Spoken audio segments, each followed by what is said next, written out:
Big pass Julie அவர்கள் நேற்று ஒரு கம்ப்ளைண்ட் கொடுத்துட்டு அப்படியே கமிஷனர் ஆஃபீஸ் வாசல்லேருந்து ஒரு ப்ரெஸ் மீட் பண்ணியிருக்காங்க. அந்த ப்ரெஸ் மீட்டில் சொல்லும் பொழுது அவங்களுக்கு குறித்து ரொம்ப ஆபாசமான தாக்குதல்கள் இந்த டிவிகே கட்சியை சார்ந்தவங்க, டிவிக்கு ஆதரவாளர் அப்படிங்கிற பேரில் ரூட் மாஃபியாவுடைய கும்பல், வாய்ஸ் ஆஃப் காமனுடைய கும்பல் வரிசையாக அவங்களோட ஆபாச தாக்குதல் பண்ணது.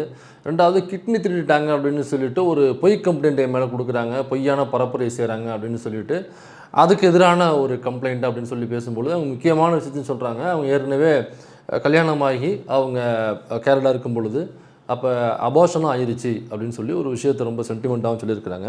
அதனால் இந்த விஷயத்தில் அந்த ஆபாச ஐடிக்கள் யார், இவங்களை ஆபாசமாக பேசி திட்டியது யார் அப்படிங்கிறது அந்த யார் அந்த மாஃபியா கும்பல்லேருந்து ரூட் மாஃபியா கும்பல்லேருந்து செயல்படுறாங்களோ அவங்களே ஒப்புதல் வாக்கு மூலமாக ஜூலியோட வீட்டுக்கார்ட்ட ஃபோன் பண்ணி பேசும் பொழுது எல்லாத்தையும் வாக்கு மூலமாக வழங்கியிருக்கிறார். அந்த ஆடியோவும் ரிலீஸ் ஆகிருக்கு.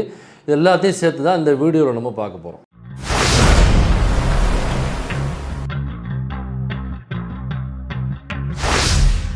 3 நாள்ல எனக்கு என்னை பாம் போட்டு கொன்றுவேன் அப்படின்லாம் மிரட்டல் வருது. மார்ச் மாசம் நான் கமிஷனர் ஆபீஸ் வரும்போது we lost our baby. ஒரு பொண்ணு டிவிக்கு எதிரா பேசுன்ற ஒரே காரணத்துக்காக அந்த பொண்ணை நீங்க இப்படி மனசாட்சி இல்லாம அந்த பொண்ணோட கேரக்டரை டிஃபைன் பண்ணி அந்த பொண்ணோட பேரை கெடுத்து இதுலதான் சம்பாரிச்சு இதுலதான் நீங்க ஜெயிக்கணும்னா எனக்கு சொல்றதுக்கு வேற எதுவுமே வார்த்தைகள் கிடையாது சார். அவ்வளோ பேசும்பொழுது அவங்க ரொம்ப குறிப்பிட்டு சொல்றது இந்த அபார்ட் ஆனது அப்படிங்கிறதுக்கு முன்னாடி ரொம்ப ஆபாச தாக்குதலாக என்ன பண்ணுறாங்க அப்படின்னு சொல்கிறாங்க. இது ஏதோ ஜூலிக்கு மட்டும்தான் நடக்கிற சம்பவம்னாக்கா இல்லை, ஜூலி மாதிரி இன்னும் யாரெல்லாம் பேசுகிறாங்களோ அவங்களுக்கு எதிராக நடத்தப்படுற ஒரு இணைய தாக்குதல்லாம். இணைய தாக்குதலாக கருத்து பேசும்போது எதிர்கருத்தை முன்வைக்கலாம், அப்படி இல்லைனாக்கா ஆடியோ போடலாம், போஸ்ட்டாக போடலாம், எது வேணாலும் போடலாம்னா ஆபாச தாக்குதல் அப்படிங்கிறது ரொம்ப கண்டிக்கத்தக்கது. இது ஏதோ ஜூலிக்கு மட்டும்தாங்க. இதுக்கு முன்னாடி பார்த்தீங்கன்னாக்கா லவுட் ஸ்பீக்கர் அப்படிங்கிற ஒரு தோழர் ஒருத்தவங்க அவங்க இதே மாதிரி டிவிக்கு எதிரான விமர்சனங்களை வைக்கும் பொழுது அவங்களே இதே மாதிரி பயங்கரமான ஆபாச தாக்குதலில் வெறும் கமெண்ட் செக்ஷனில் மட்டும் இல்லை, அந்த குட்டி மியாவுன்னு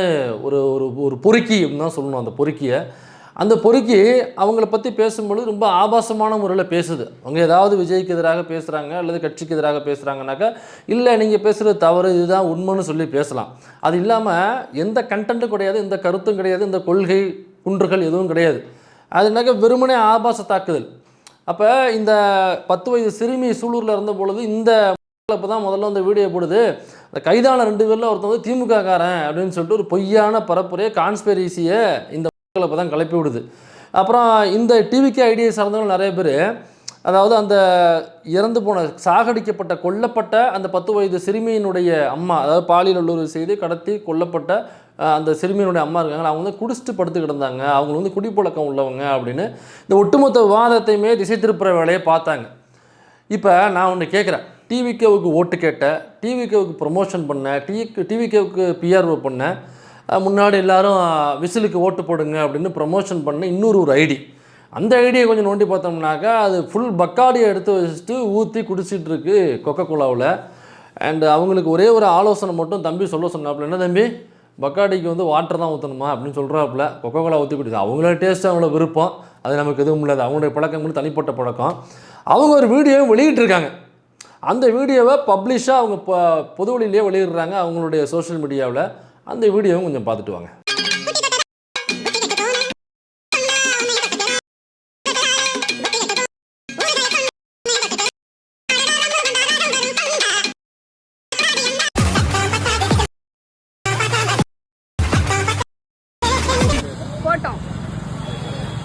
அந்த கொல்லப்பட்ட அந்த சிறுமியினுடைய அம்மா குடிச்சிருக்காங்க அப்படின்னு சொல்லிட்டு ஒரு தகவலை பரப்பி விட்டானுங்கள்ல. இப்போ அவனுங்க எல்லாமே டிவி கேட்கறானுங்க, இல்லை டிவிக்கு ஆதரவாளர்கள், ரூட் மாஃபியாவில் வேலை செய்கிறவங்க.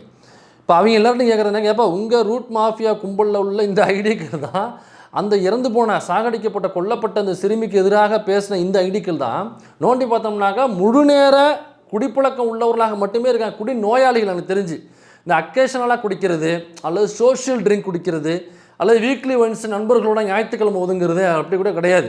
இது முழுக்க குடியை ப்ரமோட் செய்கிற லேடிஸாக இருக்காங்க.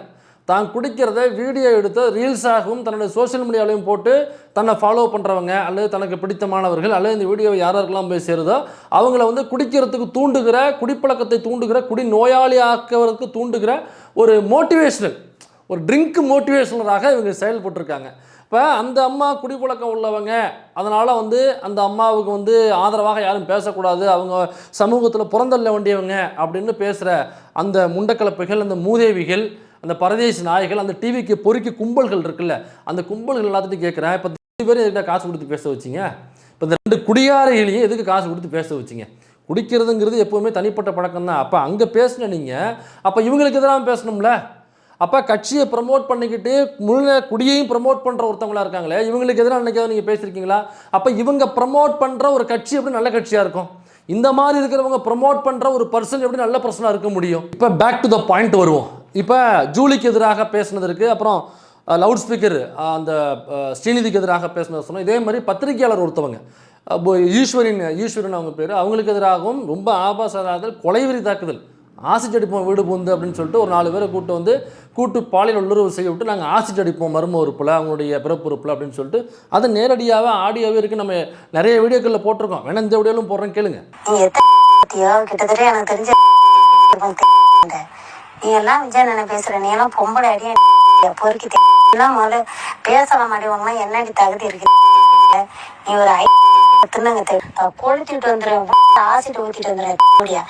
இந்த மாதிரி இந்த டிவிக்கு பொறுக்கி கும்பல் முழுக்க என்னன்னாக்கா, விஜய்க்கு எதிராக யார் பேசினாலுமே குறிப்பாக பெண்களாக இருந்தாங்க அப்படின்னாக்கா அவங்களுடைய கமெண்ட் செக்ஷனில் போய் அவங்கள குச்சி முட்டாயி, தேனு முட்டாயி, அவுளு முட்டாயி அப்படின்னு சொல்லிட்டு ரொம்ப கெட்ட வார்த்தைகளாக கொச்சை வார்த்தைகளாக பேசுறது, அவங்க வீட்டில் உள்ள பெண்களை குறித்து பேசுறது, அவனுடைய கேரக்டரை அசால்ட் பண்ணி பேசுறது, இதுதான் ஒட்டுமொத்தமாக நடக்குது. ஒருவேளை ஆம்பளைங்க பேசுனாங்கன்னாக்கா அவங்க வீட்டில் உள்ள பெண்களை குறித்து பேசுறது, இதை வந்து முழு நேர வேலையாக வச்சுருக்காங்க, இதுக்கு சம்பளமும் கொடுக்குறாங்க. இந்த மாதிரி கமெண்ட் செக்ஷனில் போய் நீங்கள் அசிங்கமாக அவங்க வீட்டில் உள்ள பெண்களை குறித்து பேசினாலும் அவங்கள குறித்து பேசணும், ரொம்ப அசிங்கமாக இருக்கணும். நீங்கள் எந்த அளவுக்கு அசிங்கமாக பேசுகிறீங்களோ அந்த அளவுக்கு உங்களுக்கு பேமெண்ட் அதிகம். நம்ம இவர் சொல்லுவார்ல, ராஜாராணி படத்தில் சொல்லுவாப்புல, இல்லை 5000 இன்க்ரிமெண்ட் அப்படிம்பாப்புல, அந்த மாதிரி நீங்கள் ரொம்ப மோசமான வார்த்தையில் பேசுனீங்கனாக்கா உங்களுக்கு 5000 இன்க்ரிமெண்ட், நீங்கள் கம்மியாக பேசுனீங்கனாக்கா உங்களுக்கு இன்க்ரிமெண்ட் கட்டு. அந்த மாதிரியான ஒரு மாஃபியா தான். அதனால தான் இதை வந்து ரூட்டை வந்து மாஃபியான்னு சொல்கிறோம். இது ஏதோ ஒரு ப்ரமோஷன் கம்பெனி, ஒருத்தவங்களை ப்ரமோட் பண்ணுறதுக்கு ஆனால் ஒரு கம்பெனி, பிஆர்ஓ கம்பெனி அப்படின்னு நம்ம ஏன் சொல்லலைனாக்கா, இந்த மாதிரி பிஆர்ஓ கம்பெனிஸ் நிறைய பேர் இருப்பாங்க, மேனேஜர்ஸ் இருப்பாங்க, பிஆர்ஓஸ் இருப்பாங்க. இது ஏன் நம்ம மாஃபியான்னு சொல்கிறோம்னா, ஒருத்தவங்களை அட்டாக் பண்ணி அவங்கள காலி பண்ணுறது, அவங்க சொல்கிறத கேட்கணும், அல்லது அவங்க யார்கிட்ட போக சொல்கிறாங்களோ அவங்ககிட்ட போகணும். நீங்கள் அப்படி இல்லைனாக்கா இந்த மாதிரியான ஒரு மாஃபியா கும்பலை விட்டு ஆன்லைனில், சோஷியல் மீடியாவில், கமெண்ட் செக்ஷனில் வீடியோ போட வச்சு, போஸ்ட் போட வச்சு, நீங்கள் போடுற போஸ்ட்டுக்கு கீழே கமெண்ட் போட வச்சு உங்களை பெற்று நாரடிப்பது, உங்கள் மன ரீதியாக உங்களை வந்து வேதனைக்கு உள்ளாகுவது, அப்புறம் உங்களை கேரக்டராக அசாசினேட் பண்ணுவது. நீங்கள் ஒரு துறை சார்ந்த நபராக இருக்கீங்க அப்படின்னாக்கா அந்த துறையில் நீங்கள் வல்லமை படைத்தவர் கிடையாது, அந்த துறையில் உங்களுக்கு எந்த வேலையும் தெரியாது, அந்த துறை சார்ந்த அறிவு எதுவுமே உங்களுக்கு கிடையாது அப்படின்னு சொல்லி உங்களை வந்து துறை ரீதியாக அசாசினேட் பண்ணுறது. இதான் ஏற்கனவே நிறைய நடிகைகள், பிரியங்கா மோகனன் நினைக்கிறவங்க பேர், அவங்க இப்படி தான் ரொம்ப புலம்புனாங்க. அவங்க மட்டும் இல்லை, இன்னும் நிறைய நடிகைகள். ஓவியா எதுக்கு புலம்புறாங்கன்னு நினைக்கிறீங்க? நான் அவங்களுக்கும் ஓவியாவுக்கும் விஜய்க்கு என்ன வாக்கியா தகராறா? இல்லை ஓவியா விஜய் சேர்ந்து படம் நடிச்சிருக்காங்களா? அவங்க எதுக்கு இவ்வளோ புலம்புறாங்க? ஓவியா, பிரியங்கா மோகனன், இன்னும் நிறைய பேர் இருக்காங்க புலம்புனது, நேரடியாக மறைமுகமாக பல பேர் புலம்பிருக்காங்க. என்னன்னாக்கா இந்த ரூட் மாஃபியா கும்பல வந்து இவங்களுக்கு நடிக்க தெரியாது, இவங்களுக்கு நடிக்கவே வராது அப்படின்னு சொல்கிறது. ஒருவேளை இவங்க நடித்த படம் அதை தாண்டி ரிலீஸ் ஆயிடுச்சு அப்படின்னாக்கா, இந்த ஒரு 3 குரங்குகள் உட்காந்து பேசும் பாருங்க, 3 அறிவுகிட்ட குரங்குகள் மூளையை கழட்டி பின்னாடி வச்சுருப்பாங்க போல் இருக்கு அவங்கெல்லாம். அது வாய் வழியாக திம்பாங்களா, இல்லை இது தட்டில் சோறை போட்டு இப்படி மேலே ஏறி உட்காந்து அரைக்கி உள்ள தள்ளுவாங்களா நமக்கு தெரியல, அல்லது சோறையே திங்குவாங்களா அப்படிங்கிறது நமக்கு சந்தேகமாக இருக்குது. அந்த 3 குரங்குகள் இருக்குது பார்த்தீங்களா, அந்த 3 குரங்குகள் மாதிரி பல குரங்குகள் இருக்குது. அந்த குரங்குகளுக்கு காசை கொடுத்து இந்த படத்தில் வந்து எல்லாமே நல்லா இருக்குது, ஆனால் இந்த பொண்ணு மட்டும் சரியாக நடிக்கலை, இந்த பொண்ணுக்கு நடிக்கவே தெரியாது. எனக்கு பர்சனலாகவே தெரியும் அவங்கள. அவங்க எப்படி தெரியுமா, அவர்கள் இதுவும் இதுவும் இதுவும் பழக்கமுடையவர், நானே அதை பார்த்துருக்கிறேன், இப்படி பல பேரை விட்டு பேச விட்டுறது, கேரக்டர் அசாசினேட் பண்ணுறது, அவங்கள வந்து துறை ரீதியான அசாசினேட் பண்ணுறது, துறையை விட்டே ஓட வைக்கிறது. அதனால தான் நம்ம ரூட்டு மாஃபியான்னு சொல்கிறோம். அந்த ரூட்டு மாஃபியா தான் இன்னைக்கு இந்த விஜய் என்கிற அந்த நபரை வந்து நீங்கள் சிஎம்மாக உட்கார வைப்பதற்கு ஏற்கனவே கமெண்ட் செக்ஷனில் போஸ்ட் போடுறது, வீடியோ போடுறது, இன்ஸ்டாவில் வீடியோ போடுறது, ஷார்ட்ஸில் போடுறது, இந்த மாதிரி நிறைய இடத்துங்களில் வந்து இந்த ரூட் மாஃபியா வச்சு அவங்க ஆப்போசிட்டாக யார் நிற்கிறாங்களோ அவங்களுக்கு எதிராக வீடியோ போட்டு பொய் பரப்புரைகள் செய்து கான்ஸ்பிரசியை கிளப்பி விட்டு, ஏன் 41 பேர் சாகும் பொழுது பல பேர் அந்த கான்ஸ்பிரசி கிளப்பி விட்டாங்க. அதில் ஒன் ஆஃப் த ஒரு குரங்கு கிறிஸ்துங்கிற குரங்கு, அது ஏற்கனவே வந்து இந்த கோயில் வாசலில் வீடியோ போட்டு நம்ம அதுக்கு மறுப்பு வீடியோவும் போட்டிருக்கோம். இப்போ அந்த குரங்கை பார்த்தீங்கன்னா எங்கே இருக்குன்னே தெரியல, அந்த காட்டு குரங்கு எங்கே இருக்குன்னு நமக்கு தெரியல, திடீர்னு ஓடி போச்சு. அன்றைக்கி நான் இதுக்கு தான் ஓட்டு போட்டேன், இதுதான் ஓட்டு போட்டேன்னு சொல்லி 41 பேர் சாகும் பொழுது ஒரு கான்ஸ்பிரசி வீடியோ போடுறான், போட்டு சில மணி நேரங்களில் டெலீட் பண்ணுறான் அந்த வீடியோவை. நீ போட்ட வீடியோ சரின்னு ஒன்று தோணுதில்ல, நீ சரியாக தானே பேசியிருக்க, அப்புறம் எதுக்கு நீ டெலீட் பண்ணுற? ஒருவேளை டெலீட் பண்ணாக்கா ஏன் டெலீட் பண்ணு மறுநாள் சொல்லணும். அல்லது அடுத்த வீடியோவில் இந்த வீடியோவில் நான் ஒரு தவறான தகவலை சொல்லிட்டேன், அதனால் அந்த வீடியோ நான் டெலீட் பண்ணிட்டேன், அல்லது போஸ்ட்டாவது போட்டு அதுக்கு ஒரு விளக்கம் கொடுக்கணும். இந்த வீடியோவில் நான் தவறாக சொல்லிட்டேன், நான் என்னுடைய கருத்தை மாற்றிக்கிட்டேன், அல்லது வார்த்தை பிரயோகம் தவறாக வந்துருச்சு, அதனால் அந்த புது வீடியோ போடுறேன். எதுவுமே இல்லை, அவன் வீடியோ டெலீட் பண்ணிட்டு அப்படியே ஓடி போயிட்டான். இன்னைக்கு வந்து சத்தியம் பண்ணுறவன் அந்த வீடியோவை 41 பேர் சாகும் பொழுது போட்ட வீடியோ டெலீட் பண்ணிட்டான்ல, அன்னைக்கு வந்து ஏன் கோயில் வாசல்னு சத்தியம் பண்ணி இதே மாதிரி வீடியோ போடல? அல்லது அன்னைக்கு வந்து ஏன் மறுப்பு வீடியோ எதுவும் போடல? அன்னைக்கு ஏன் காரணம் எதுவும் சொல்ல? அன்னைக்கு பல கும்பல் இப்படி தான், நாம் கண்ணில் பட்டது இவன் அதிகமான ஃபாலோவர்ஸ் வச்சுருக்கான் அப்படிங்கிறதுக்காக நம்மளை கண்ணில் பட்டான். இதே மாதிரி குட்டி குட்டியாக அந்த குட்டி மியாவை மாதிரி குட்டி குட்டியான ஐடிகள் இருக்கும்ல, இந்த குட்டி குட்டியான ஐடிகள் 10,000 ஃபாலோவர்ஸ், 20,000 ஃபாலோவர்ஸ், 5,000 ஃபாலோவர்ஸ், இல்லை 5,000, 2,000, 3,000, 10,000 ஃபாலோவர்ஸ் இந்த மாதிரி காசுகள் கொடுத்து பல கான்ஸ்பிரேஷனில் கலப்பி விட்டாங்க. அன்னைக்கு கண்டுக்காமல் விட்டனோட விளைவு அந்த இன்ஸ்டா மூலியமாக எல்லாருக்கும் போய் சேர்ந்து இன்னைக்கு இந்த ஆட்சி மாற்றம் நடைபெற்றிருக்கிறது. கூடிய சீக்கிரம் இந்த ஆட்சி மாற்றம் மறுபடியும் ஒரு ஆட்சி மாற்றமாக நடைபெறும். அதுக்கான ஒரு கூட்டம் தான் நடந்துகிட்டு இருக்கு, அறிவாலயத்தில் நடந்துகிட்டு இருக்கு. அந்த ஜென்சி டிஎம்கே அவங்க நடத்திருக்காங்க, உண்மையிலேயே வாழ்த்துக்கள். ரொம்ப நாளாக நம்ம எதிர்பார்த்துக்கிட்டு இருந்தது, அதில் அந்த ஜென்சி டிஎம்கே குரூப் வந்து அதை ஆரம்பிச்சிருக்கிறாங்க, உண்மையிலேயே வாழ்த்துக்கள் நம்ம தெரிவிச்சுக்கிறோம். இதில் அந்த கார்த்தியினுடைய ஆடியோ ஒன்று ரிலீஸ் ஆயிருக்கு. யார் அந்த திருச்சியில் ஒருத்தன் உட்காந்து பேசிகிட்டு இருப்பான் பாருங்க, அவன் என்ன பண்ணுறான், ஒரு ஆடியோ இதே இந்த ஜூலியினுடைய வீட்டுக்கார்ட்ட அவன் ஒரு ஆடியோ பேசியிருக்கான். அந்த ஆடியோ நீங்களே பாருங்க. அதுதான் உங்களை அடிச்சீங்க ப்ரோ, தேவையில்லாம பேசினாங்களே ப்ரோ. தேவையில்லாதது கிடையாது ப்ரோ, இதுல என்ன தேவை இருக்கு? இல்ல ப்ரோ, அனுப்பிச்சு விட்டுட்டு இருக்காங்க பாருங்க, கமெண்ட் ஆஃப் பண்ண சொல்லிருங்க. எனக்கு கேட்டா அதான் பெஸ்ட். அப்டேட் புது அப்டேட், இன்ஸ்டாகிராமோட லாகின் வந்து முன்னாடி ஒரு ஜிமெயில 2 அக்கௌண்ட் தான் ஓபன் பண்ண முடியும், இப்ப 6. ஓ 6 மாத்திட்டான். ஒரு இமெயில 6 அக்கௌண்ட் ஓபன் பண்ண. அப்ப நானே 5 ஃபேக் ஐடி வச்சிருப்பேன். ஒருத்தரை டார்கெட் பண்ணணும்னு வச்சுக்கோங்க, 5000 காசை கொடுத்தா நார அடிச்சிருவாங்க கிழிச்சு. அந்த ஆடியோ ஒரு லென்த் ஆடியோங்க, நான் உங்களுக்கு கட் பண்ணி தான் போட்டிருக்கேன். அந்த லென்த் ஆடியோ என்ன பேசியிருக்கேன்னாக்கா, ஜூலி அவங்களுக்கும் ஜூலி வீட்டுக்காருக்கும் இந்த கார்த்திக்கும் ஒரு ஒரு ரிலேஷன்ஷிப், ஒரு ஃப்ரெண்ட்ஷிப் இருந்திருக்கு. அந்த ஃப்ரெண்ட்ஷிப் அப்படின்னாக்கா, இவன் வந்து பிக் பாஸ் போகிறதுக்கு ரொம்ப ட்ரை பண்ணான். யார் இந்த கார்த்தின்றவன் இருக்கான்ல, ரொம்ப ட்ரை பண்ணான், அவனுக்கு வாய்ப்பு கிடைக்கல. அதுக்காக கான்ஸ்பிரசியாக நிறையா பேசி பார்த்தான். ஒரு கோயம்புத்தூர்கிட்ட ஒரு வரதட்சணை கொடுமையில் ஒரு பொண்ணு வந்து இந்த வழக்கில் நாம் எல்லாருமே பெண்ணினுடைய பக்கம் நின்று பேசிகிட்டு இருக்கோம். இந்த மட்டும் என்ன பண்ணுறாங்க அப்படின்னுட்டு அந்த பொண்ணை சரி, அல்லது அந்த பொண்ணு வந்து அதாவது அப்பாவுக்கு வந்து மெசேஜ் போடுது. அவங்க அப்பா வந்து இல்லை நீ அங்கே தாம்மா இருக்கணும், நீ என்ன வரதட்சணை குடும்பம் பண்ணாலும் என்ன குடும்பம் பண்ணாலும் அப்புறம்னா கட்டின புருஷனே கண்கண்ட தெய்வம், அப்புறம் வந்து இந்த கல்லானாலும் கணவன் புல்லானாலும் புருஷன்ட்டு நீ அங்கே தாம்மா இருக்கணும் அப்படின்னு அவங்க அப்பா சொல்லிட்டாரு. அவங்க அப்பாட்ட போய் சொல்கிறான், நீங்கள் செஞ்சதான் சார் சரி, அப்படி தான் இருக்கணும், ஒரு பொண்ணுனாக்கா அப்படி தான் இருக்கணும் அப்படின்னு படையப்பாளர் ரஜினி எப்படி டைலாக் பேசுவாப்பிலையோ அந்த டைலாக் அப்படியே கடன் வாங்கிட்டு போய் அவங்க அப்பாட்ட பேசிட்டு வந்து அந்த இருக்கும். இப்படின்னா கான்ட்ராவர்சி ஏதாவது பேசி அந்த கான்ட்ராவர்சி மூலியமாக பல பேரும் அவங்களை அட்டாக் பண்ணும் பொழுது அது ஒரு அந்த கான்ட்ராவர்சியான ஒரு ஃபேஸ் கிடைக்கும்ல, அந்த அந்த ஒரு ஃபெமிலியரில் நமக்கு வந்து பிக் பாஸில் வாய்ப்பு கிடைக்காதா? அந்த வாட்டர் மில்லன் சார் ஒருத்தர் கூட்டு போய் உட்கார வச்சாங்க, நம்ம அப்போவே வீடியோ போட்டோம். அப்போ வந்து பிக் பாஸில் வந்து ஆட்களே சூஸ் பண்ணாத போல நம்ம வீடியோ போடும் பொழுது இந்த பரதேசி ஏன் இப்படி ஊர் முழுக்க கான்ட்ராவர்சியாக பேசி திரிகிறானாக்கா, பிக் பாஸுக்குள்ளே கூப்பிடுவாங்க அப்படிங்கிறதுக்காக பேசி திரிகிறாங்க. இவன் ஒரு ஜாதி வயிறு பிடிச்ச நாய், அதனால் அந்த நாயை தயவு செஞ்சு பிக் பாஸுக்குள்ளே கூப்பிடாங்க, கூப்பிட்டீங்கன்னாக்கா தப்பான முன்னுதாரணமாக ஆகிடும். அப்புறம் நாளை ஃபுல்லாக எல்லாருமே கான்ட்ராவர்சியாக பேசினா கூப்பிடுவாங்கன்னு சொல்லிட்டு ஊருக்குள்ளே சாதி கலவரத்தையும் மத கலவரத்தையும் தூண்டுற வேலையை பேசி அதன் மூலமாக கான்ட்ராவர்சி கிரியேட் ஆகி அதன் மூலமாக ஒரு ஃபெமிலியர் பேசி கிடச்சி நீங்கள் உள்ளே கூப்பிட்டுருவீங்க அப்படின்னு தப்பான முன்னுதாரணம் விஜய் டிவியில் தவறான முன்முடிவை எடுக்கக்கூடாதுன்னு நம்ம சொல்லி அப்பவே வீடியோ போட்டுருந்தான். ஆனால் நாம் நினச்சது மாதிரி அவங்க தப்பான முன்முடிவு எடுத்து தான் அவனை கூப்பிட்டாங்க. அதேமாதிரி தங்களையும் கூப்பிட்டாங்கன்னு சொல்லிட்டு தான் அந்த ரொம்ப ட்ரை பண்ணி அந்த வரதட்சணை குடும்பத்தில் சேர்த்த பெண்ணுக்கு எதிராக வீடியோ போட்டது, பல விஷயங்கள் இந்த மாதிரி பேசிட்டு உட்காந்துச்சு. ஸோ அந்த அப்போ வந்து ஜூலி இதுலேருந்து பிக் பாஸ்லேருந்து வெளில வந்தாங்க இல்லையா, அதனால் ஜூலிக்கிட்ட ஒரு 3 வருஷமாக அக்கா ஜூலி அக்கா எனக்கு எப்படியாவது வாய்ப்பு வாங்கி கொடுங்கக்கா, பிக் பாஸ் உள்ளே போகணுக்கா, எனக்கு ஏதாவது கான்டாக்ட் கொடுங்கக்கா, நீங்கள் எப்படிக்கா போனீங்க, எப்படிக்கா தொடர்பு கொண்டாங்க, உள்ளே யாராவது மேனேஜர் இருந்தால் நம்பர் கொடுங்க, என்னக்கா பண்ணுறது, நான் எப்படிக்கா வீடியோ போடுறது, என்னக்கா பேசுன்னு சொல்லிட்டு 3 வருஷம் ஜூலிக்கிட்ட டியூஷன் கேட்டிருக்கான். அப்போ தான் வந்து ஜூலியோட வீட்டுக்காரும் அவங்களுக்கு பழக்கம் வர்றாரு. ஸோ 3 வருஷம் கான்டாக்டில் இருந்துட்டு எப்படி போகிறதுன்னு சொல்லி ஃபோன் பண்ணி கேட்டுருந்துருக்கான்.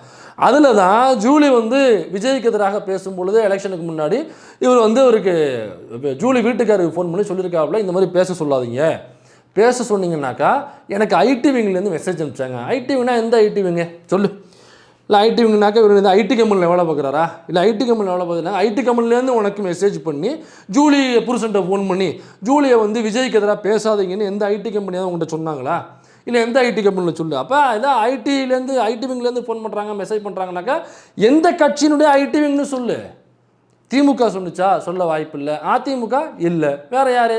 டிவிக்கிலேருந்து ஐடி விங்லேருந்து இவர் கூப்பிட்டு சொல்கிறாங்கன்னா அவனே வாக்குமூலம் கொடுக்குறான். அப்போ டிவிக்கு ஐடிவிலேருந்து கூப்பிட்டு வாக்குமூலம் கொடுக்குறாங்கனாக்கா உனக்கு எதுக்கு வாக்குமூலம் கொடுக்கணும்? நீ என்ன டிவிக்கில் நிர்வாகியா? இல்லை, உனக்கு எதுக்கு கூப்பிட்டு கொடுக்குறாங்க? அப்போ இவன் டிவிக்கு ஐடிவிங்களோட இவன் மெரிச்சில் இருக்கான், டைப்பில் இருக்கான். அப்போ டிவிக்கினுடைய ரூட் மாஃபியாக்குள்ளே இருக்கான், டிவிக்கினுடைய வாய்ஸ் ஆஃப் காமன் அந்த மாஃபியா குரூப்புக்குள்ளே இருக்கான். அப்போ கூப்பிட்டு ஜூலி இந்த மாதிரி பேசுது, ஜூலியை ஆஃப் பண்ணி வைக்கணும், உங்களுக்கு கான்டாக்ட் இருக்குல்ல, நீங்கள் பேசுங்க. எதுக்கு ஜூலியை ஆஃப் பண்ணி வைக்கணும்? ஜூலி ஏதாவது விஜய் குறித்து ஆபாசமாக பேசியிருக்காங்களா, இல்லை அவதூறு பேசியிருக்காங்களா? எதுவும் இல்லைல்ல. ஒருவேளை பேசியிருந்தால் வழக்கு கொடுங்க, கோர்ட்டில் போய் பார்த்துக்க போகிறாங்க.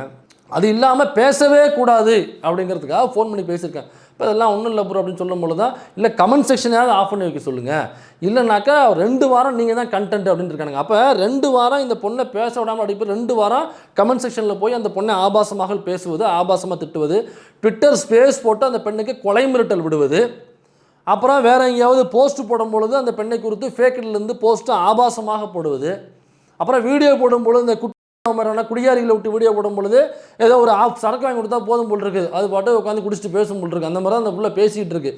தயவு செஞ்சு யாராவது இந்த பெண்கள் அமைப்பு இருந்துச்சுனாக்கா குடியிலிருந்து இந்த பெண்ணை மீட்டெடுப்பதற்கு ஏதாவது நல்வகை செய்ய வேண்டும் என்று இந்த அரசாங்கத்தை நம்ம வேண்டி விரும்பி கேட்டுக்கொள்கிறோம். அப்படி ஏதாவது போதை வாங்கி கொடுத்து எங்கிட்ட பேச சொல்கிறது, அதுதான் சொல்கிறாப்புல. ஏங்க முன்னெல்லாம் வந்து ஒரு மெயில் ஐடிக்கு 2 ட்விட்டர் அக்கௌண்ட் தான் ஓப்பன் பண்ண முடியும். இப்போ 6 அக்கௌண்ட் ஓப்பன் பண்ணலாம். ஒருத்தரும் 6 அக்கௌண்ட் வச்சுருக்கான். என்கிட்ட நிறைய பேர் கான்டாக்டில் இருக்கானுங்க. இப்போ நான் சொன்னேன்னாக்கா யாரை புகழ்ந்து பேசுகிறோமோ அவங்கள தொடர்ந்து கமெண்ட் செக்ஷனில் போஸ்ட் போடும்பொழுது அவங்கள புகழ்ந்து பேசி ப்ரொமோட் பண்ணி கொடுப்பாங்க. அதே மாதிரி யாரையாவது டீக்ரேட் பண்ணணும், டிஃபேம் பண்ணணும் அப்படின்னாக்கா அவங்கள கான்டாக்ட் கொடுத்துட்டோம்னாக்கா அவங்களுக்கு கொடுத்து 2 வாரம் போட்டு பொழந்து கிழிச்சு நாராக தொங்க விட்டுருவாங்க. 5000 ரூபா கொடுத்தா போதும் ஒருத்தவனுக்குன்னு சொல்கிறாப்புல. அப்போ ஒருத்தவனுக்கு வெறும் 5000 ரூபா கொடுத்தாக்கா 6 ஐடி வச்சுருப்பான், 2 வாரம் ஓவர் டியூட்டி பார்ப்பானுங்க, டபுள் டியூட்டி பார்ப்பானுங்கன்னு சொல்கிறான். அவனே கொடுத்த வாக்குமூலம். அப்போ இதே மாதிரி தான் இந்த டிவிக்கில் உள்ளவங்க, ரூட் மாஃபியாவில் உள்ளவங்க, இந்த திருச்சி கார்த்தினுடைய கான்டாக்டில் உள்ளவங்க விஜய்க்கு எதிராக யாராவது பேசுகிறாங்க, அல்ல எதிர் விமர்சனம் வைக்கிறாங்க, எதிர்கருத்தை வைக்கிறாங்கனாக்கா அவனுடைய கமெண்ட் செக்ஷனில் வீடியோவில் இந்த குடியாரிகள் மாதிரியான நபர்கள்ட்ட சரக்கு வாங்கி கொடுத்து பேச வைக்கிறது, அப்புறம் காசு கொடுத்து இந்த ஃபேக்கடி மூலமாக பேச வைக்கிறது, எவ்வளோ பெரிய ஆபாச தாக்குதலுங்க. அந்த பெண்ணினுடைய அவங்க இந்த ஜூலியினுடைய அவங்களுக்கு வந்து அபார்ட் ஆகிருக்குன்னு சொல்கிறாங்க. அது சொல்லும் பொழுது அழுகுறாங்க. இது எதாவது நடிப்புன்னு நீங்கள் நினைப்பீங்க. அபார்ட் ஆகிறது யாரும் நடிச்சுக்கலாம்னு சொல்ல மாட்டாங்க. அபார்ட் ஆகுனா அங்கே ஆயிருக்கு, இல்லைனாக்கா நீங்கள் கேஸ் போடுங்க, இந்த மாதிரி வந்து பொய் பரப்புரை செய்கிறாங்கன்னு சொல்லுங்கள், அவங்க சர்டிஃபிகேட் ஒன்றாவது காமிக்க போகிறாங்க. இப்போ அபார்ட் ஆகுனாக்கா ஆயிருக்கு, முதல் குழந்தை அபார்ட் ஆகிருச்சு. இப்போ அபார்ட் ஆகுனாக்கா ஏதோ கீழே விழுந்து அடிபட்டு அப்படி மட்டும்தான் அபார்ட் ஆகணுங்கிறது அவசியம் கிடையாது. நிறைய காரணங்கள் இருக்கலாம். ரொம்ப டிப்ரெஷன் மூடில் இருந்தாலுமே அபார்ட் ஆகிறதுன வாய்ப்புகள் இருக்கும். அதனால தான் அவங்க கேரடாக இருக்கும் பொழுது, ப்ரெக்னன்சியாக இருக்கும் பொழுது அவங்கள மகிழ்ச்சியாக வச்சுக்கணும், அவங்க கோவப்படுத்தக்கூடாது, அவங்க ஃப்ரஸ்ட்ரேஷன் முடிவு போகக்கூடாது அப்படிங்கிறத டாக்டர் அறிவுறுத்துவாங்க. இதெல்லாம் கூட போயிருந்தால் தெரியும். இந்த மூதேவி என்ன எங்கே போயிருக்குன்னு நமக்கு தெரியல. அதனால் சொல்கிறேன், இந்த அபார்ட் அப்படிங்கிறது மனவேதனைகளை ரொம்ப மன அழுத்தத்துக்கு உள்ளாக இருந்தாங்கனாக்கா அப்பயும் அவங்க நடக்கும். அதனால் கார்த்தி மதன மூதேவிலாம் தெரியுமா நமக்கு தெரியல. ஏன்னா இதை கூட கிண்டல் கேலி பண்ணுதுங்க சில பரதேசிகள், சில இந்த ரூட் மாஃபியாவில் உள்ள பரதேசிகள். இதை கூட வந்து அந்த பொறுக்கிகள் வந்து அவங்க அபார்ட் ஆகிருக்கான், அதை வந்து பாருங்கள் இதில் வந்து அபார்ட் ஆயிருக்குன்னு சொல்லி இது பொய் சொல்லி இது பண்ணுது பாருங்கள். எமோஷன் வரணுமா? உங்கள் அண்ணன் எமோஷனாக நடிக்கலை, கண்ணை கசக்கிட்டு நடிக்கலை, வேலூரில் எங்கே பார்த்தாலும் வந்து ஊன்னு கத்திக்கிட்டு நடிக்கலை. ஏன் முதலமைச்சராக பொறுப்பேற்கிற இடத்துல எதுக்கு இங்கே போயிட்டு விஜய் ஆகிய நான் என்ன பண்ணுற நீ எல்லாரும் அப்படியே கத்திட்டு இருக்காங்க இங்கே. ஏன்னா எம்ஜிஆர் நடிக்காத நடிப்பாக நடிச்சிட போகிற அவர் வந்து எப்படி எடுத்துகிட்டு போனார், எம்ஜிஆர் ஆகிய நான் அப்படின்னு வந்து எடுத்து நீ உனக்கு மட்டும் நான் பெரிய பாகுபலி ஹீரோ அவர் அப்படியே பாகுபலிங்கிற மாதிரி பேசிக்கிட்டு இருந்தா. அப்போ ஃபுல் அண்ட் ஃபுல் பர்ஃபார்மன்ஸ் அவ்வளோ சத்தம் மட்டும் பேசுனீங்கல்ல, இப்போ எங்கே போனீங்க? 2 வாரமாக எங்கே போனீங்க நீங்கள்? முதலமைச்சராகி இதுவரைக்கும் ப்ரெஸ் மீட்டே தரல. இவ்வளோ ஒரு பயந்தாங்குழி முதலமைச்சரை தமிழ்நாடு இதுவரை கண்டதில்லை. எடப்பாடி பழனிசாமி நேராக டெய்லி வந்து பட்டி கொடுத்துட்டு போவாப்புல. டெல்லி போகிறாங்க, டெல்லி போய் பேட்டி கேட்குறாங்க. அங்கே உள்ள நிரஞ்சன் ஒரு பத்திரிக்கை, டெல்லி பத்திரிக்கையாளர், அவர் கேட்குறாரு, ஏங்க இது வரைக்கும் எந்த முதலமைச்சரும் வந்து ப்ரெஸ் மீட் பண்ணாமல் போனதே கிடையாது, அந்த லெகசியை தயவு செஞ்சு விட்டுறாதீங்க, மெயின்டைன் பண்ணுன்னு சொல்லி கத்துறாப்புல. அவர் கோட்டை சரி பண்ணிவிட்டு உள்ளே போனாப்புல. கரெக்டாக 3 நிமிஷம் அபோட்டன் போட்டு காரில் ஏறி போயிட்டே இருந்தாப்புல. நம்மளுக்கு டைம் வேஸ்ட் பண்ணுறதே பிடிக்காது. 3 நிமிஷம் தான் மீட்டிங் சொல்கிறோம், போயிட்டு வந்துட்டு போயிட்டே இருப்பாப்புல. அதனால் இப்போ இந்த கார்த்தியோட ஆடியோ கட்டில இப்போ கார்த்தி நேரடியாக வாக்குமூலம் கொடுக்குறாப்புல. ஆமாம் நாங்கள் டிவிக்கு இப்படி தான் பண்ணுவோம், எங்கள் ஐடிவிங்க இப்படி தான் பண்ணோம், ரூட்டு மாஃபியா இப்படி தான் பண்ணோம், என்கிட்ட நிறைய ஐடி இருக்குன்னு சொல்லி வாக்குமூலம் கொடுக்குறாப்புல. இந்த புகாரை கொடுத்தாக்கா இதுவரை எந்த நடவடிக்கையும் இல்லை. அவங்க ஆடியோ சப்மிட் பண்ணியிருக்காங்க, ஸ்க்ரீன்ஷாட் சப்மிட் பண்ணியிருக்காங்க, ஃபேக் ஐடிஸ் இல்லாமல் ஒரிஜினல் ஐடிஸ் எல்லாமே சப்மிட் பண்ணியிருக்காங்க. ஜூலியா அந்த ப்ரெஸ் மீட்லேயே சொல்கிறாங்க. ஆனால் இதுவரை இந்த காவல்துறை எந்த நடவடிக்கையும் எடுக்கப்படலை. யோசிச்சு பாருங்க, திமுக ஆட்சியில் இதே மாதிரி திமுகவிற்கு எதிராக அப்புறைய முன்னாள் முதல்வர் அவருக்கு எதிராகவோ அல்லது முன்னாள் துணை முதல்வருக்கு எதிராகவோ அல்லது வாட் யாருக்கு எதிராகவோ யாரோ இப்படி ஒரு கருத்தை வைக்கிறாங்க, ஒரு எதிர்கட்சியை சார்ந்தவங்க, அவங்கள வந்து இப்படி ஆபாச தாக்குதல், ஆடியோ ப்ரூஃபு, ஸ்க்ரீன்ஷாட் எல்லாம் இருந்து நடவடிக்கை எடுக்கலனாக்கா இந்த பெண்கள் அமைப்புகள் சும்மா இருந்திருப்பாங்களா? மகளிர் அமைப்புகள்லாம் என்னதான் கூட்டணி கட்சிக்குள்ளே இருந்தாலுமே முதல்ல கொடி தூக்குறது அந்த மகளிர் அமைப்புகள் தான் கொடி தூக்குவாங்க. அப்போ இன்னைக்கு கூட்டணியில் இருக்கிற கட்சிகள் ஏன் இதை பார்த்துட்டு அமைதியாக இருக்குது? இதுதான் பெண்கள் பாதுகாப்பா? கூட்டணியில் இருக்கட்டும், தாராளமாக இருக்கட்டும், அவங்க அமைச்சர் பதவிகள் வாங்கட்டும், மகிழ்ச்சி தான் நம்ம சொல்கிறோம். ஆனால் ஒரு பெண் பாதுகாப்பு இல்லாத சூழலை உணர்ந்து அபார்ட் ஆகிற அளவுக்கான எனக்கு நிறைய நீங்கள் ட்விட்டர் ஸ்பேஸில் பார்த்தீங்கன்னாக்கா அந்த ஜூலிக்கு வந்து கொலை மிரட்டல்கள், எக்கச்சக்க கொலை மிரட்டல்கள். இப்போ எந்த ஆதாரம் கொடுத்தாலும் கைது நடவடிக்கையோ அல்லது காவல்துறை சம்மந்தப்பட்ட நடவடிக்கையோ எந்த சட்ட நடவடிக்கையோ எதுவுமே எடுக்கிறது இல்லை. இதுதான் சட்டம் ஒழுங்கு பாதுகாக்கிறதா? அப்போ டிவிக்கிலேருந்து எவன் எது பண்ணாலும் இந்த அரசாங்கம் கண்டுக்காது. இன்னைக்கு காலையில் பாருங்க, சென்னை பெருங்களத்தூரில் ஒரு சாதாரண ரோட்டில் வேலை செய்கிற ஒரு தொழிலாளிங்க, அவர் இந்த கட்டட வேலை செய்கிற ஒரு தொழிலாளி, அவரை போட்டு அடிக்கிறாப்புல ஒரு டிவிக்கே நிர்வாகி, டிவிக்கே கேடர் நேரடியாக போயிட்டு அவரை பப்ளிக்காக அடிக்கிறாப்புல. அடிக்கும் பொழுது அந்த கத்தியர்றா அப்படிங்கிறாப்புல, ஒரு கும்பலோட போயிருக்காப்புல, கத்தியர்றா அப்படிங்கிறாப்புல, இவனுக்கு இந்த காரில் எடுத்து கொண்டு போடா அப்படிங்கிறாப்புல. நீ என்ன சொன்ன? ஓனர் மேலே இருக்கிறாருன்னு கத்தியர்றா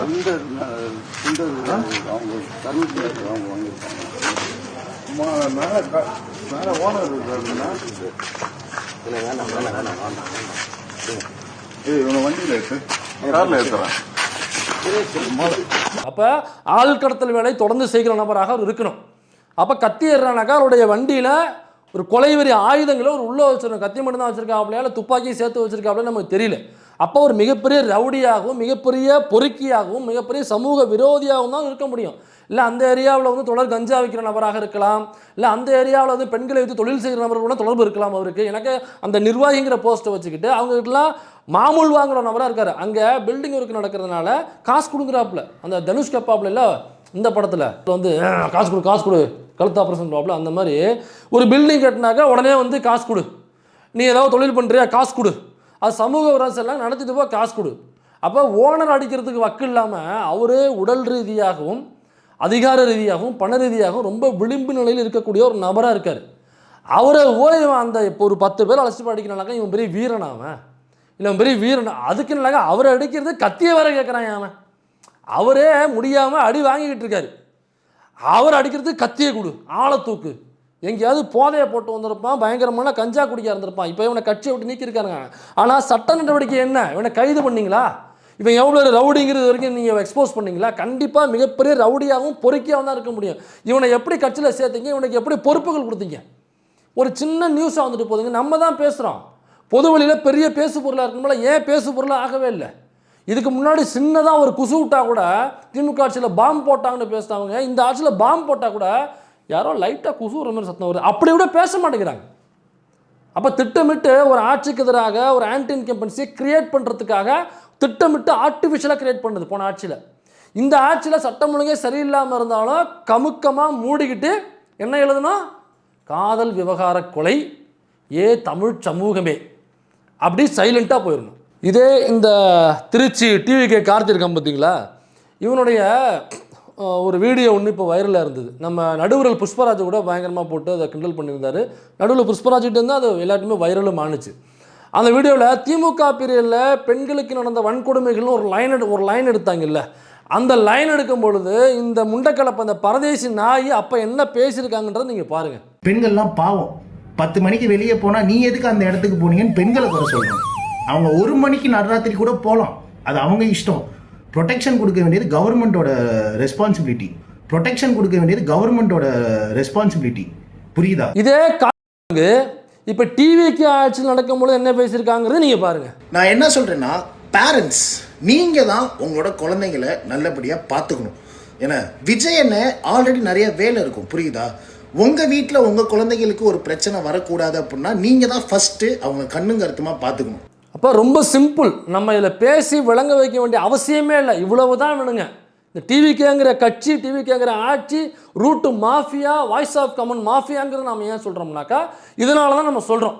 அதோட இந்த பரதேசி என்ன பண்ணுறான், இவனுடைய கமெண்ட்டில் போயிட்டு வேறு யாராவது கேள்வி, ஏன்பா 4 வருஷமாக நீ என்ன பண்ண, நீ ஏன் இவ்வளோ நாளாக பேசாமல் இருந்த அப்படின்னு சொல்லிட்டு ஏதாவது கேள்வி கேட்குறாங்கனாக்கா ஒன்று கமெண்ட்டுக்கு பதில் சொல்லும்பொழுது நாகரிகமாக சொல்லணும். ஏன்னா நாகரிகமாக தான் அவங்க கேட்டிருக்காங்க. இத்தனை வருஷமாக நீ எங்கே போனீங்க, இப்போ ஏன் வந்திருக்கீங்க, 4 வருஷமாக பேசலையே, இப்போ ஏன் பேசுகிறீங்க அப்படின்னு தானே கேட்குறாங்க. அப்போ இல்லைங்க இது என்னுடைய விருப்பம், அல்லது வேறு ஏதோ பதில் பண்ணணும், அல்லது கடந்து கூட போகலாம். இவன் என்ன சொல்கிறான், ஒரு லேடி போஸ்ட் போட்டிருக்காங்க, அவங்ககிட்ட என்ன சொல்கிறான், உங்கள் அக்கா கூட வந்து டேட்டிங் போயிருந்தேன் அப்படின்னு சொல்கிறான்.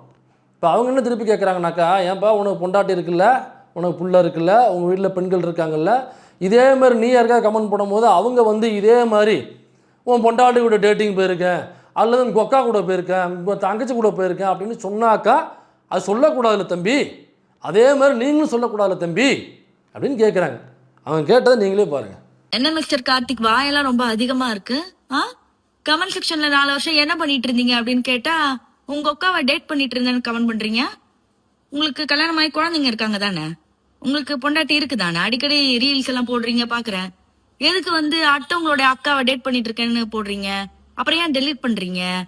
நேத்து பிரியாணி மேன் வீடியோ கரெக்டா தான் போட்டாரு, உங்களுக்கு பிடிக்கலன்னா எதிர்கருத்து வைங்க. அதை விட்டுட்டு என்னென்னமோ பேசுறீங்க, கமெண்ட் செக்ஷன்ல ரிப்ளை பண்ணா டெலிட் பண்றீங்க. அந்த ட்வீட்டை போட்டு திரும்ப டெலிட்டும் பண்ணியிருக்கான். நீ அவ்வளோ பெரிய வீரனாக இருந்தா நீ தான் ஜிம்முக்கெல்லாம் போகிற, பைசப்லாம் அவ்வளோ பெரிய வயசாக வச்சுருக்க, இப்போ ட்வீட்டை போட்டு எதுக்கு டெலிட் பண்ணுறீங்க, ஏன் பயப்படுற? என்னக்கா அப்படி ஜிம்முக்கெலாம் போய்ட்டு பாடி பில்டிங்லாம் பண்ணி உடம்பை பெருசாக வச்சுருக்காப்லையாம் அப்படின்னு நினச்சிட்டு இருக்காப்புல. ஆனாலப்பட்ட யானை கவலத்தை உட்கார வச்சுட்டாங்களா, ஏமாத்துறட்டா நீலாம் ஏமாத்த இல்லை, உடம்பை ஏற்றி வச்சுருந்தா இன்னும் பெரிய ஆள் மயிரா நீ பெரிய அவ்வளோ பெரிய வளர்த்தியே, நீ ஆள் உடம்பு வளர்த்து வச்சுருந்தாக்கா, உடம்பு வளர்ந்த அளவு மூளை வளரலையா ராஜா உனக்கு? இப்போ இந்த குரங்கு சொன்னால 5000 ரூபா கொடுத்தா ஃபேக் ஐடியிலேருந்து போடுவாங்க அப்படின்னு சொன்னால, அதே மாதிரி ஒரு 10 வயசு சிறுமி சாகும் பொழுது அவங்க அம்மாவை குறித்து கூட நிறைய பேர் பேசினாங்களா. அந்த சிறுமியை குறித்து ஒருத்தன் பேசின ஒரு ட்வீட் அது பயங்கர வைரல். அந்த சிறுமி என்ன சொன்னாக்கா, மிட்டாய்க்கு ஆசைப்பட்டு படுத்ததுக்கு விஜய் என்ன பண்ணுவார்னு சொல்லும் பொழுது நமக்கே சொல்லக்கூடாது அப்படின்னு தோணுது. ஏன்னாக்கா செத்துப்போன அந்த கொல்லப்பட்ட சிறுமியை வந்து திரும்ப நம்ம கொலை செய்கிறது மாதிரி நமக்கு தோணுது. அதை அந்த கொலை செய்கிறத வேடிக்கை பார்க்குற மாதிரி நமக்கு தோணுது. அதை படிக்கும் பொழுது அந்த குழந்தையினுடைய மாண்பை சிதைக்கிறது மாதிரி இருக்குது. நான் யோசிச்சுக்கிட்டே தான் படிக்கலாமா வேண்டாமான்னு சொன்னேன். அதனால் அந்த ட்வீட்டை அவங்களுக்கு நான் இப்போ ஃபுல் ஸ்க்ரீனில் காமிக்கிறேன் பாருங்கள். இந்த ட்வீட்டு தான் அந்த அந்த அந்த ரூட்டு மாஃபியா கும்பல், அந்த வாய்ஸ் ஆஃப் காமன் கும்பல், இந்த மாதிரி சொன்னாலும் அந்த 5000 ரூபா கும்பல், அந்த பரதேசி நாயங்க இருக்குல்ல, யோசிச்சு பாருங்கள். ஒரு குழந்தை அந்த குழந்தைய பற்றி என்னவா போட்டிருக்கானுங்க பாருங்கள் ட்வீட்டு. எவ்வளோ பெரிய கொடூரமான நபர்களாக இருப்பாங்க, எவ்வளோ பெரிய ஒரு வஞ்சகமாக இருப்பானுங்க. இப்போ ஓட்டு போட்டவங்கலாம் என்னன்னாக்கா யோசிக்கிறாங்க, எதுக்குடா ஓட்டு போட்டோம், மாற்றம் வரும்னு நினச்சா. ஆனாக்கா இவ்வளோ பெரிய ஒரு மோசமான சூழல், பெண்களுக்கு பாதுகாப்பு இல்லை, குழந்தைகளுக்கு பாதுகாப்பு இல்லை, கரண்ட்டு சுத்தமாக இல்லை, ஒரு பக்கம் விவசாயிகளை ஏமாற்றப்பட்டாங்க, இவ்வளோ ஒரு திருட்டுக்கார கும்பலாக இருக்குது. கட்சிக்காரனே பூந்து அடிக்கிறான், கட்சிக்காரனே பாலியல் உள்ளுறவு செய்கிறான், கட்சிக்காரனே எல்லாம் பண்ணுறான், டிவிக்குங்கிற கட்சிக்காரனே எல்லாம் பண்ணுறான், கம்ப்ளைண்ட்டே கொடுக்க முடியல. இன்னைக்கு பாருங்கள், ஒரு அரசு மருத்துவமனைக்குள்ளே காவல்துறையை சார்ந்த அதிகாரி நிற்கிறாங்க, நிற்க வச்சுட்டு என்ன பண்ணுறாங்க, அங்கே ட்ரீட்மெண்ட்டுக்கு போனவொன்னே அங்கே போய் கொலவரி தாக்குதல், பீர் பாட்டில் வச்சுட்டு அடித்து குத்துறானுங்க, அவனுக்கு கொலவரி தாக்குதல். 7 தலித்துகள் தென்காசியில் நெட்டூரில் நெட்டூருங்கிற ஊரில் 7 தலித்துகள் கொலைவரி தாக்குதல் வெட்டிட்டானுங்க. கொலைவரி தாக்குதல், ஆணவ தாக்குதல், ஜாதி ஆணவ தாக்குதல், எஸ்சி/எஸ்டி தாக்குதல் நடந்திருக்காங்க, எஸ்சி/எஸ்டி அட்ராசிட்டிஸ் நடந்திருக்கு. 2 பேரும் உயிருக்கு கவலைக்கிடமான நிலைமையில் இருக்காங்க. இது எங்கேயாவது பெரிய நியூஸ் ஆச்சா? எங்கேயாவது இது திமுக ஆட்சியில் ஒருவேளை நடந்திருந்தாக்கா இது எவ்வளோ பெரிய நியூஸாக பரப்பப்பட்டிருக்கும், பேசப்பட்டிருக்கும். இன்றைக்கி ஏன் எல்லாம் கம்முன்னு மூடிக்கிட்டு ஒரு ட்வீட்டோட முடிச்சிடுறாங்க, அல்லது ஒரு ரீட்வீட்டோட முடிச்சிடுறாங்க, அவ்வளோதான். ஆனால் பாரஞ்சித்தோடைய ஃபேஸ்புக்கில் இப்போ ட்விட்டரில் போய் பார்த்தோம்னாக்கா அங்கே உள்ள ஒரு தலைவர் வந்து அதை பற்றி ட்வீட் போட்டிருக்காரு, அது அண்ணா ஒரே ரீட்வீட் மட்டும், ஓகே என்னோட கடமை முடிஞ்சிச்சு, யாரும் நம்மளை கேள்வி கேட்கக்கூடாதுல்ல, இப்போ கேட்டாக்கா நான் ரீட்வீட் பண்ணியிருக்கேன்ல சொல்லிட்டு போயிட்டே இருக்கலாம். நீலமில் போய் பார்த்தோம்னாக்கா ஒரு நியூஸ் கார்டு முடிஞ்சிச்சு, நியூஸ் கார்டு போட்டோம்ல, அப்புறம்னா ஓகே ப்ரோ நெக்ஸ்ட் வேறு ஏதாவது இருக்கா, இந்த அளவுக்கு தான் இருக்காங்க. ஆனால் திமுக ஆட்சியில் பாருங்கள், இந்த சம்பவங்களை மாதிரி ஏதோ ஒரு சம்பவம் எங்கேயுமே நடக்கக்கூடாதுங்கிற நம்மளுடைய எண்ணம். அதை தாண்டி ஏதோ ஒரு ஜாதி வெறி பிடிச்ச யாரோ ஒரு நாய் அங்கே போய் செஞ்சிச்சுனாக்கா பெருசாக பேசணும்ல, பேசி தான் ஆகணும். 7 பேர் இப்போ இங்கே ஜாதி வெறி தாக்குதல் உள்ளாயிருக்காங்க, யாருமே பேசலை. அப்போ இது எவ்வளோ பெரிய இந்த டிவிகே அப்படிங்கிற கும்பலை வந்து எவ்வளோ பெரிய ஒரு குலவெறி கும்பலாகவும் எவ்வளோ பெரிய ஒரு சைக்கோ கும்பலாகவும் இருக்குது பாருங்கள். இதை பார்த்தா மக்கள் வந்து இது கம்ப்ளைண்ட்டும் கொடுக்க முடியல, இதுக்கு ஏன்டா ஓட்டு போட்டோம், நாம் பார்த்த மாற்றம் இதுதானா, ஐயோ மறுபடியும் வந்து சீக்கிரம் எலெக்ஷன் வராதா, இந்த பரதேச நாயகில் இந்த கொலகார கும்பலை, இந்த பெண்கள் வன்கொடுமை செய்கிற அந்த கும்பலை சீக்கிரம் விரட்டி விட்டாலும் நமக்கு பாதுகாப்புங்கிற அளவுக்கு இன்றைக்கி மக்களுடைய மனநிலை மாறி இருக்கு. பெண்களுடைய பாதுகாப்புங்கிறது இன்றைக்கி கொஞ்சம் கூட இல்லாத சூழலில், எல்லா பெண்களும் பாதுகாப்பு இல்லாத ஒரு சூழலில் தான் இருக்காங்க. இருந்தாலும் நாம் அதெல்லாம் தாண்டி தான் வந்து போராடணும். ஆனால் உங்களுக்காக என்றைக்குமே இங்கே உள்ள ஜனநாயக சக்திகள், இடதுசார் அமைப்புகள் உங்கள் துணையோடு நிற்கும். கவலைப்படாதீங்க. இந்த எதிர்த்தாக்குதல் எதிராக நம்ம போராடியே ஆக வேண்டும் அப்படின்னு சொல்ல நம்ம இருக்கோம்.